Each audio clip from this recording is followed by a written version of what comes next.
Right now, somewhere in your house, there's a switch. You flip it without thinking, and the dark disappears. It's so automatic you've probably never once stopped to consider what a strange recent miracle that is. Because for almost the entire time humans have existed on this planet, that switch simply wasn't there. For roughly 300,000 years, when the sun dropped below the horizon, the world didn't dim. It vanished. No streetlights, no glow from a screen, no porch light left on for safety. Just black, total and absolute, broken only by starlight and whatever fire you could keep burning. And here's the strange part. That darkness wasn't just something our ancestors endured. It shaped who we became. It built the way we think, the way we tell stories, even the way we sleep or fail to. What actually happened once the light went out? The answer says more about you than you'd expect. Let's start with the thing that made survival possible at all: fire. Before humans learned to control flame, night wasn't a time for living, it was a time for hiding.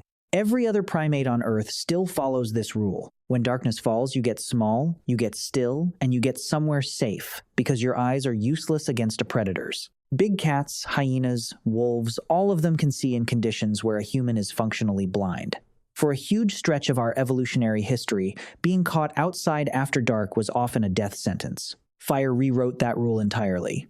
A single burning flame creates a radius that most predators simply won't cross. Step outside that ring of light, and the odds shift dramatically against you. Step inside it, and for the first time in the history of our species, night stopped being pure danger. It became something else, a second day, tacked onto the end of the first one. Think about what that actually meant.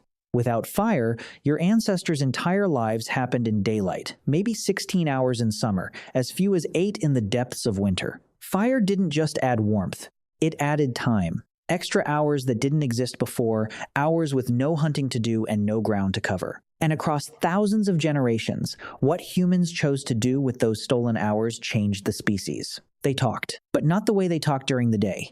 Anthropologists who've spent time with modern hunter-gatherer communities groups, still living close to how our ancestors once did, have noticed a strange split. Daytime conversation is almost entirely logistics. Where the food is, who's doing what, who owes who a favor. It's practical, transactional, forgettable. But once the fire is lit, the entire tone of a camp shifts. Suddenly people aren't talking about tasks.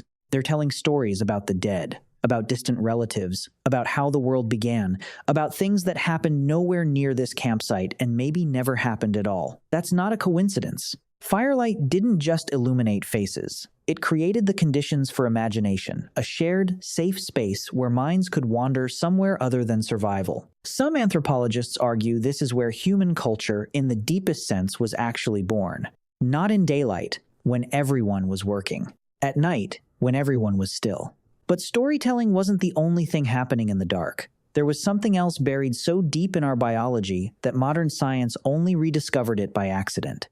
You were probably not designed to sleep the way you sleep tonight. Historians digging through centuries of old records, court documents, personal letters, medical texts, even lines buried in ancient literature kept stumbling across a strange detail. People before the industrial era didn't describe sleeping through the night in one unbroken stretch. They described 2 sleeps, separated by an hour or 2 of quiet wakefulness in the middle of the night. You'd go to bed shortly after dark, sleep for several hours, then wake naturally sometime around midnight. You'd stay conscious for a while, praying, thinking, talking softly with a partner, sometimes just lying still in the dark. Then you'd drift back down until morning. For centuries, this pattern was so normal nobody bothered explaining it. It only became lost history because eventually it disappeared completely. And later readers assumed it must be a translation error, because surely nobody used to sleep like that. Except scientists have recreated the conditions and watched it happen. Strip modern volunteers of artificial light entirely. Give them long stretches of true darkness,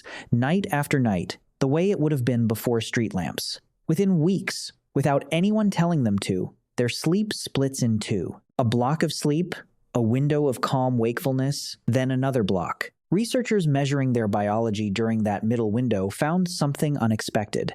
Elevated levels of a hormone associated with deep calm, the same one linked to meditative and post-orgasmic states. This wasn't insomnia. It was a distinct, deliberate state of consciousness, one that most humans alive today have never once experienced. So what erased it? Light did, slowly, then all at once. Street lamps in the 1600s made cities navigable after dark for the first time. Cheaper candles followed, then gaslighting. Then, in the final blow, the electric bulb, and within a single generation, 300,000 years of nighttime biology was overridden by a wall switch. It's worth noticing what got left behind in that trade. The word curfew itself comes from an old instruction to cover your fire before sleep. Night was supposed to be dark. Darkness was supposed to mean rest, not more daylight stretched artificially thin. We didn't just change our schedules. We deleted an entire phase of human experience. The campfire stories, the quiet midnight thinking, the sky so black the Milky Way was just something you saw, not something you drove to find. So, the next time you wake at 2 a.m. and can't fall back asleep, and you reach for your phone, assuming something's broken, consider a different explanation. Maybe nothing is malfunctioning. For one brief moment in an overlit century, your body might just be quietly trying to remember what it was built to do.